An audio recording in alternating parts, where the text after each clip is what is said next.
Muy bien, acá Camila te saluda. Estamos muy contentos de poder comunicarnos con vos. Hacía un tiempo ya en Santa Siesta no nos tomábamos un rato para hablar de economía con alguien que sabe y mucho. Y queríamos saber cómo veías la situación económica actual a, ya decía, 31 meses cumplidos de esta gestión. Bueno, ahora estamos pasando por un buen momento, aunque el índice general de actividad del estudio nuestro, OJF de junio, ¿no? Dio 0,4% para arriba desestacionalizado, o sea, comparado con el mes de mayo. O sea que el resultado de estos 31 meses o algo más de gobierno están dando bien. El segundo trimestre, o sea, abril, mayo y junio, dio 1,1% más que el primer trimestre, enero, febrero y marzo. Y el interanual de junio del 26 dio 1,9 sobre el acumulado de junio. Y el primer semestre dio 0,1. Estimamos que el año va a terminar con un 3% aproximadamente de aumento del Producto Bruto del país. Y en cuanto a la inflación, estará alrededor del 30% en el año. Esto para este año 2026. Para el año 2027 estamos calculando en base al modelo econométrico que tenemos que le ponemos determinados supuestos y quedaría un 3% de aumento o algo más en el Producto Bruto y una inflación del 18%, que va a ser muy interesante para el año con elecciones, que posiblemente pueda llegar a ganar, es muy probable, Milei. Así que las perspectivas son buenas. Ahora, comprar máquinas y equipo de transporte y todo lo que es inversión bruta interna fija, tienen dudas porque la inversión no tarda un año solamente, tarda 4 o 5 años o más, y en consecuencia lo único que no aumenta de la demanda global es la inversión, que está, digamos, bastante estancada. Ujú. El consumo privado aumenta algo, el consumo público baja un poco, no mucho, pero baja. Y después tenemos el gran aumento de las exportaciones, a pesar de que el tipo de cambio es el que es y que parece un poco atrasado, Sí. pero evidentemente el balance comercial del mes de junio pasado dio 404,1% más que el de junio del año anterior, o sea que Orlando, está muy bien la exportación. lo En detengo. tanto que la inversión, que sería Sí. el tercer elemento, es lo que falta. Lo detengo, no, lo detengo ahí porque usted habla de las No, no, exportaciones. pregúntame entonces. Sí, le consulto, le quería consultar sobre el tema de exportaciones, porque ayer leí un informe que se hizo en base a datos del INDEC, que el título era que el petróleo crudo desplazó al maíz y a la soja y es el principal producto argentino de exportación argentino. ¿Cómo lo lea esto? ¿Qué opinión tiene respecto a eso? Y si cree que puede llegar a cambiar un poco la matriz de lo que genera dólares en la República Argentina. Bueno, son nuevos sectores que aparecen en el panorama de la exportación, el petróleo. Ujú. La Argentina es un gran productor de petróleo, es el cuarto productor mundial de petróleo no tradicional. Por eso que la directora general del Fondo Monetario Internacional va a visitar Vaca Muerta, porque es la nueva fuente de dólares que tiene el país como para pagar las deudas que tiene con el Fondo Monetario Internacional. Es decir, por eso es la visita por primera vez a Vaca Muerta de alguien del Fondo Monetario Internacional como es el secretario general, o sea, la secretaria general, mejor dicho. O sea que esto también se suma al agro. No es que el agro va a dejar de tener superávit, va a dar superávit, pero eh, Vaca Muerta, además de petróleo, también en cuanto a gas, y que todavía no está hecho el gasoducto que permitiría exportar gas licuado. Eso se va a hacer con unos barcos que van a estar en Río Negro y ahí van a exportar también gas. Con eso, digamos, vamos a tener otra pampa húmeda en Neuquén, y es la que ha tenido superávit el balance fiscal de la provincia, una de las mejores. Pero eso porque se debe a que es muy productiva y que tiene, digamos, esas posibilidades de exportar productos. También tenemos la minería, sobre todo en San Juan, que tiene gran producción y que también se va a empezar a notar como un indicador interesante de los dólares que obtenemos del comercio internacional. No es que las importaciones no crezcan, aumentaron 7,8% con respecto al año pasado, pero las exportaciones lo hicieron en mucha mayor medida. Y de ahí salen todos esos dólares, Claro. que este año el balance comercial va a dar 21.000 millones de dólares de superávit. O sea, un número espectacular que nunca habíamos tenido, ¿no? Orlando, doy continuidad a su respuesta y a la pregunta de Agustín y le quiero preguntar de qué manera se pueden volcar esos dólares que van a llegar al país de las exportaciones en lo que puede ser un aumento de consumo, en lo que puede ser una economía real del día a día de los ciudadanos. ¿Cómo puede tener impacto esto? Bueno, efectivamente, del lado de la demanda, el consumo de la gente, el consumo privado, está aumentando algo. El consumo público, o sea, del Estado, no aumenta, sino que disminuye. Después tenemos la exportación, que ya vimos que aumentaba muchísimo, y la inversión, que todavía no está dando resultados, porque no hay un ambiente inversor. La inversión bruta interna fija representa entre el 14 y el 16% del producto en moneda corriente. Eso es muy bajo. No cubre la amortización, o apenas si la cubre, en algunos sectores no lo cubre. Quiere decir que falta una confianza mayor en la continuidad del gobierno para que alguien que tenga que poner plata, invertir en maquinaria, equipo, material de transporte, todo lo que es inversión bruta interna fija, pueda hacerlo sin pensar tanto en las elecciones del año que viene. Y Orlando, bueno, Orlando, en este punto Sí. me quiero detener un segundo. Usted dice, acá no llegan las inversiones porque tal vez no hay una confianza en lo que puede pasar en las elecciones. En algún momento el propio gobierno dijo, esta crisis económica que tuvimos es el riesgo Cuca. Mi pregunta es, ¿por qué hay tanta desconfianza en los mercados si los números que presenta el gobierno y que usted además nos acaba de repasar parecen números muy alentadores? Baja de la inflación, una estabilidad en la economía, una mejora en las exportaciones. Si todos esos números son positivos, ¿por qué el mercado todavía no tiene confianza en el gobierno o al menos en lo que está pasando con la economía? Bueno, básicamente porque tienen que arriesgar dinero en maquinarias y el consumo no sube tanto. Sube la exportación muy bien, sobre todo del agro, tanto el maíz como la soja, que son productos de grano grueso, como el petróleo de vaca muerta, que ahora es el principal producto de la exportación. Inclusive superó al agro en cuanto a exportaciones. O sea, por eso es que se agrega un nuevo sector a las exportaciones argentinas que antes eran básicamente agropecuarias. Ahora tenemos también vaca muerta y también vamos a tener a San Juan con la exportación de todos los metales que se producen de minería, que se producen en San Juan. Todavía eso está un poco más postergado, pero ya en cualquier momento lo vamos a ver a la directora del fondo y yendo a San Juan a ver las minas de cobre que hay en San Juan, ¿no? Perdón, tal vez mi pregunta fue por otro lado, hablando de los números. La voy a simplificar lo más que pueda.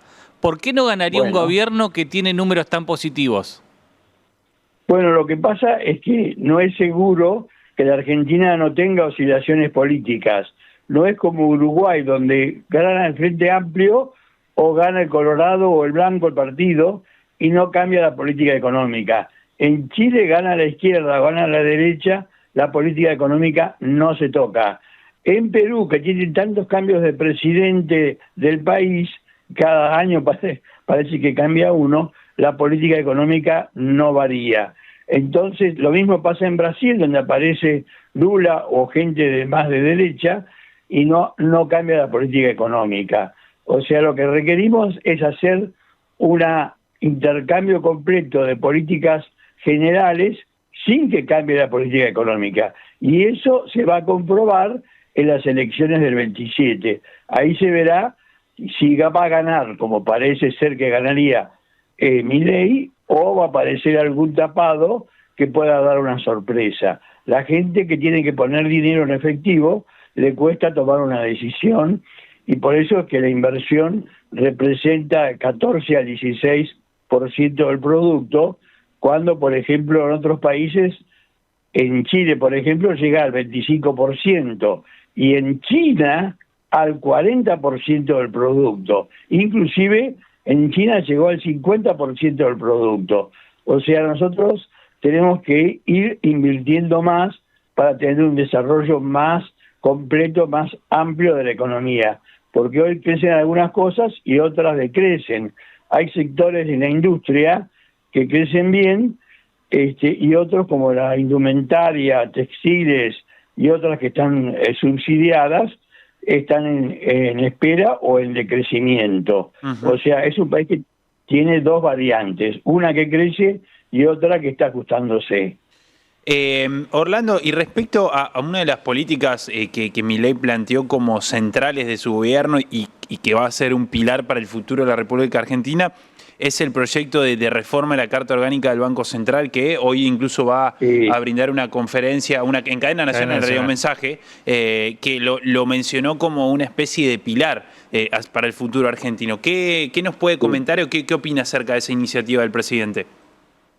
Bueno, justamente le mandé un mensajito a Caputo, al ministro de Economía, diciéndole, ojalá que sea parecida a la del 89, en la ley de emergencia económica que sacamos en aquella época, y que pusimos un cartel a la entrada del Banco Central, en el hall de entrada, que decía, la función del Banco Central es mantener el valor de la moneda.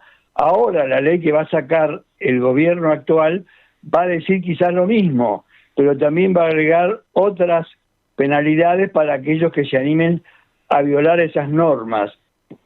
Pueden ir presos y todo, según parece. Mañana el presidente Milei va a anunciar para todo el país cómo va a ser la reforma. Por ahora tenemos algunas noticias, pero seguramente que no va a ser la destrucción del Banco Central como tenía previsto originalmente, sino, digamos, un ordenamiento lógico del Banco Central con penalidades para el que no cumpla esas cosas. Nosotros, en el 89, cuando entramos con Bunge y Born, que tenía varias empresas, las principales empresas del país, como Molinos, Grafa, Alba, Compañía Química, Centenera, Sulfacit, y la misma exportadora de granos, hicimos esa reforma de la Carta Orgánica, pero ahora yo creo que se va a hacer mucho mejor y se va a cumplir inclusive lo que dice la ley de la Carta Orgánica. Orlando, por lo menos de mi parte, le hago una última consulta. Usted habló de que hay distintos rubros que están al alza, que están mejorando, y hay otros rubros que no tanto. Incluso, bueno, uno puede ver los informes del INDEC y hablan de cómo es la situación ociosa, la capacidad ociosa que tienen algunas empresas hoy, la mayoría de los rubros industriales. ¿Qué va a ocurrir o qué cree usted que puede llegar a ocurrir? Porque es verdad, hay varios sectores que están mejorando, que están incluso generando una rentabilidad que antes no tenían, pero a la vez hay un montón de otros sectores. Nosotros estamos en la provincia de Santa Fe y hay un montón de sectores productivos vinculados a lo industrial que están teniendo muchos problemas, que tuvieron despidos, incluso muchos se transformaron en importadores y dejaron de producir. ¿Qué puede llegar a pasar con esos sectores o ese tipo de rama industrial que generaba empleo y que hoy por hoy eso se fue perdiendo en parte? Digo, porque no todo es absolutamente, no podemos generalizarlo, ¿no? Pero bueno, espero que entienda lo que voy. Sí, yo entiendo perfectamente. Esto es parecido a lo que pasó en Australia en los 90 y el 2000. O sea, hicieron una reforma económica y fueron sacando sectores subsidiados para que Australia pudiera ser competitiva al nivel del tipo de cambio que fijara el mercado. Evidentemente eso produjo el cierre de algunas empresas, dieron más tiempo de lo que está dando el gobierno argentino para que se pudieran ajustar, pero ocurrió un ajuste del esquema productivo muy importante y hoy Australia es muy competitiva a nivel internacional. Lo que procura el gobierno es que todos los sectores que estén productivos en Argentina sean competitivos a nivel internacional, y eso es fundamental para el crecimiento económico del futuro, y sobre todo de las inversiones, que ahora están un poco lentas porque esperan tener mayor garantía de que se va a continuar con esta política económica y que no va a venir el famoso, digamos, ida y vuelta de Argentina, que cada uno que llega quiere empezar de nuevo. Acá hay que tener la idea de lo que pasa en países como Uruguay o Chile o Perú o Brasil, donde cambia el gobierno para una u otra orientación, pero la situación económica y el programa económico no varía y se mantiene firme. Y eso es lo que hace al crecimiento económico y a la que la gente esté mejor en esos países. Orlando. Nosotros tenemos mucha oscilación. Sí, corriéndonos quizás de la oscilación y yendo un poco al día a día, entiendo a dónde va tu postura. Nosotros en Aire de Santa Fe tenemos un mensajero que está abierto a los comentarios de la audiencia y hay mucha incertidumbre o quizás reclamo de que lo que se propone o lo que están escuchando de parte de tus respuestas no se coincide con su día a día, con el reflejo de cómo están viviendo la economía quizás doméstica de ellos y no sienten que sea un reflejo actual. Porque, bueno, quizás algunos están haciendo sacrificios a la espera de que las cosas vayan mejor, pero no están viendo que se acerque un panorama positivo. ¿Tenés algo para decir al respecto? Sí, yo creo que esos sectores que sufren, digamos, la recesión o a veces el desempleo, son parte del proceso que acá se le da poco tiempo. En otros países donde se hizo el ajuste, como el caso de Australia, se les dio más tiempo para que pudieran ajustarse y no hubiera, digamos, efectos sobre el empleo. Acá en Argentina es bastante rápido el proceso y bueno, eso puede complicar un poco y yo entiendo a los que están mal, pero si no hacemos un esfuerzo adicional para que la economía pase a tener un formato competitivo internacionalmente, yo creo que va a ser complicado, porque siempre volvemos a empezar de nuevo. Esta idea es de mantener una línea como la que tuvimos nosotros cuando empezó el gobierno del 89, con Bunge y Born, que tratamos de tener un país competitivo internacionalmente. Pero bueno, ahora estamos en otra etapa nueva, bastante tiempo pasó de aquello, y ahora yo creo que se quiere, digamos, profundizar hasta ajustar todos los resortes. Yo sufro mucho también por lo que están diciendo, y me siento identificado con ellos. Pero ¿qué solución tenemos? No hay mucha solución más que pasar el tiempo y que pueda reajustarse la economía. La informalidad de la gente que deja puestos de trabajo eficientes y pasa a ser monotributista o autónomo, llegó al 44% de la población trabajadora. O sea, es parecido a Perú, donde es 70%, ¿no? Es mucho mayor que acá. Y Orlando, porque estamos haciendo este repaso entre las oscilaciones, las estadísticas y demás, usted menciona algo que se modificó cuando usted era parte del gobierno allá por el final de la década del 80, principios de la década del 90. Si esa receta, en términos históricos, al menos por lo que se vio después, a posteriori, como terminó todo implosionando por los aires, si se repite, ¿por qué podría tener resultados positivos? Bueno, no, si se repite puede tener cualquier resultado, es decir, no sabemos, pero yo creo que va a haber una continuidad en materia de política económica, aunque pueda cambiar la política general del país. Puede haber colorado, puede haber blancos, puede haber frente amplio, como pasa en Uruguay o en otros países. Yo creo que eso es lo que espera el mercado inversor, que aunque cambie la política general, no cambie la política económica, que esta siga siendo la misma y orientada a la competencia internacional. Esto es lo que esperamos también nosotros. Bien, Orlando, muchísimas gracias por la comunicación. Nos toca despedirte porque nos quedamos sin tiempo, pero un placer que te hayas podido tomar el tiempo para hablar con Santa Siesta. Bueno, muchísimas gracias y les mando un gran saludo.